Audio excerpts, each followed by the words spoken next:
The other stream should be up and running here in just a second. Haven't got confirmation. Okay, looks like we should be live now. We got just about a minute until the close, so we'll see what the closing price is on the Qs and SPY. We'll be going over the Qs and SPY, talk about what to look for next week, and going over today's plays. All right, let's go ahead and get started. Good afternoon. This is Ifan from the Strategic Day Trader, and this is your market wrap for October 8th, 2021. Q's down about 0.5%. SPY basically flat, down 0.2 almost, and then IWM down the most at 0.7. Now the IWM, we'll start here. We've been neutral on this for the past week plus, just because it's been so sideways on the IWM. Okay. So with that, it doesn't change anything. You can even see on the hourly, it's pretty trendless here. Daily's trendless. So we're going to stay neutral on the IWM going into next week. Qs and SPY, we came into today neutral, right? Talked about how the downtrend ended. We got this higher low, and so we got this gap up yesterday. We were starting to do this pullback. I was saying if you wanted to start the most aggressive place to start the bullish bias would be on a pullback, right, on a buy setup, which the buy setup would trigger this afternoon right here. Notice that though that is not really following through so far. Okay, so that's what I was saying. That's the most kind of aggressive place to start the bullish bias. My plan was to stay neutral coming into today, see if we get a little bit more going on. And the reason that I consider that buy setup to be aggressive, because there are some things about it here that are nice. You got a rising 20 MA. You got it at minor support.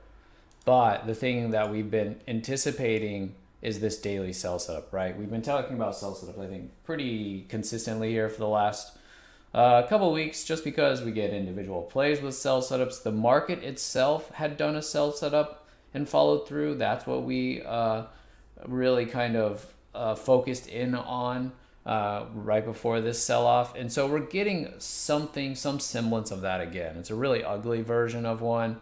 We don't really have nice higher lows in a row. Instead, we got this kind of big green bar and then a gap up. Okay, but you can see what it does, because ultimately a sell-off is just a pivot. It's the lower high. Okay, and so we're trying to do that. We're just doing it in a really sloppy fashion with primarily just one bar and then a gap. See how when we did it here, it was a series of bars. That is more, especially when we're looking for plays and entries on intraday plays, more what we're looking for. So, but we do have, for the purpose of creating a pivot, we do have it here. So for me, to simplify, going into Monday, underneath today's low, back to bearish on the Qs and SPY. Okay, until we fail on that pivot that we created yesterday. Okay, we might get something on the hourly that'll signal for us ahead of time that the sell setup is going to fail. But if we, on Monday, go underneath today's low, then I'm going to be bearish on the Qs and SPY. Okay, because we'll likely, I think on the Qs here, yeah, we'll be underneath the 20 MA now. The more time that we spend there, start to turn the 20 MA over, and then we'll get time frame alignment on the hourly and the daily. That's why we were neutral the last couple of days, because we didn't have that time frame alignment. Hourly had started to move up and above the 20 MA, starting to do a shorter term uptrend, and then daily was still in a downtrend. So when we have that kind of conflict, I just stay neutral until it resolves and we get alignment again. Okay? All right, so that's the plan for the market on Monday. All right, let's go over the plays from today. Going to start here with the ALLO. I did not play the ALLO, although it was the best gap today. Okay, really nice. Clearing the bottom there into the lows, no support in the way. Now, the reason I didn't play it is because, like I've been saying all week, I'm trying to hold off on the first few minutes, okay? So not play just one bar patterns. Wait for multi-bar patterns. And so what's the downside to that? You're going to miss out on some really nice plays. And that was really the best place to play it, because the ALLO kind of into the afternoon got some follow through here. James did call this, made that one work a little bit, but when it came to the nicest opportunity, the biggest reward to risk potential here was right at the open. Okay, so it goes both ways. If I say I'm going to be less aggressive at the open, that also means I'm going to miss out. So. But this was the nicest gap. I thought if you were going to be aggressive with anything at the open, this was the best. Because I have my, here's the gaps ranking from the pre-market, right? And there's the ALLO, and that's tier 2. So the higher the tier, the more aggressive I want to be on it. Okay, so that's fine. I mean, it's just, for the most part this week, staying out of these aggressive patterns at the open, save me. If I start to see more of this, then sure, let's ramp up the aggressiveness at the open. I'll play more of them, right? So it just comes with the territory. If you're going to lay off at the open, you're going to see some really nice plays. It's just, I think what was tough about this ALLO is that afterwards, it already made such a big move at the beginning that afterwards, it just never really got a nice trend going again after that. Like the nicest follow through was right at the open. So, yeah, that's what made it tough. Okay. What I did play this morning was the RSLS. It was 1 minute, 2 minute base breakout here. Okay. Right here in the morning. I just put all of this together. It's kind of not that clean of a buy setup, but just all of that put together as a breakout. So I think the stop was a little bit big for this, but that's how I chose to play it because I know that this thing is a little bit jumpy, a little bit, yeah, it was jumpy, had a little bit of spread at times. Okay, now this pattern is based on a play from last week that I did not play. I ended up passing on this SMTS last week, and if you were in the room, you remember we worked out the numbers. I think it was like 220 by like 210, some really tight 10-cent stop, and decided to pass.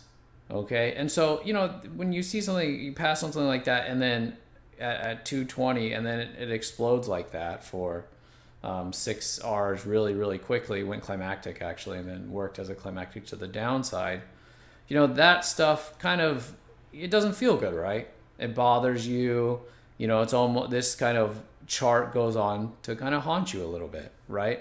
And so while that can be bad, if it forces you to take another play that doesn't have a setup because you're like, oh, I missed this SMTS and I just want to, get something back, or, you start to be overly aggressive, then yes, those emotions, right, that feeling of missing out is definitely a detriment to your trading.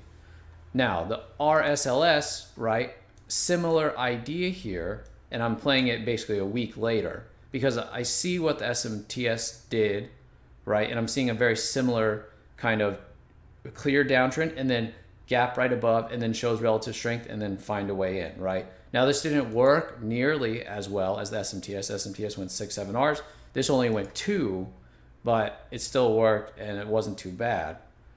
Okay, but it's because, I felt something for missing out on this, right? That helps me kind of remember some of these plays, right? And then it ends up sticking with you a little bit. And then sometimes, it shows up again and you say, okay, I recognize the setup. Okay.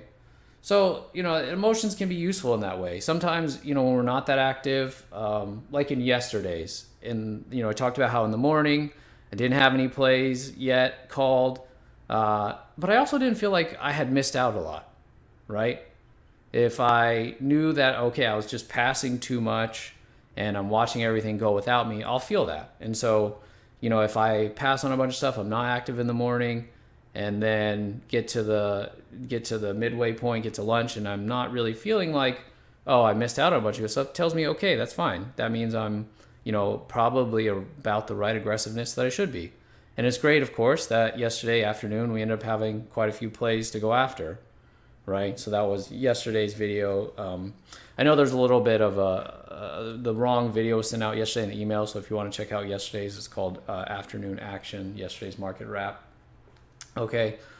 So sometimes emotions can be kind of useful. You just have to kind of be aware of what you're feeling and then how it interprets to behavior, right? So in this case, You know, it's the SMTS, felt kind of bad. Watch this thing go really nicely without me. Of course, in my head, I'm thinking, okay, it'd be up this many Rs. If I had it, it'd be up this many hundreds of dollars or whatever. And then, you know, but it wasn't a thing where I said, okay, you know, I missed out on this. Let's go crazy and let's try to make money and then I'll feel better about the SMTS. You know, it was a full week later when the RSLS showed up and had a similar kind of, we have a downtrend, we gap just over the previous bar there. We're basically creating a breakdown failure on this chart, right? And then we showed a lot of bullishness right off the bat. I think the entry patterns are not that similar. They're a little bit, they're both like high of the day base breakouts, but the SMTS was so much prettier. I'll show you the SMTS. So this probably shouldn't have been passed. I just wasn't that sure about the liquidity on this, but there it is. See how much prettier that is? So that was, you know, that of course worked much, much better, right? Very much prettier. 5 minute, 20 minute catches up and then goes climactic. So, but the dailies had a similar thing going on, right? As they were challenging this prolonged downtrend on the daily. So a lot of shorts, you know, if they weren't paying attention, you know, all of a sudden, right, this thing is going through many days of trading and going through a lot of pivots. So you can see this one not nearly as powerful, but same idea. Okay. So hopefully, you know, that makes sense. I think it's unreasonable for us to say, you know, we're going to just be a robot and trade without emotions. And if we can kind of make it so that they work to our benefit, then that's just an advantage for us, right? Okay. So that was the day today. This afternoon today was really boring. There really was not a lot going on.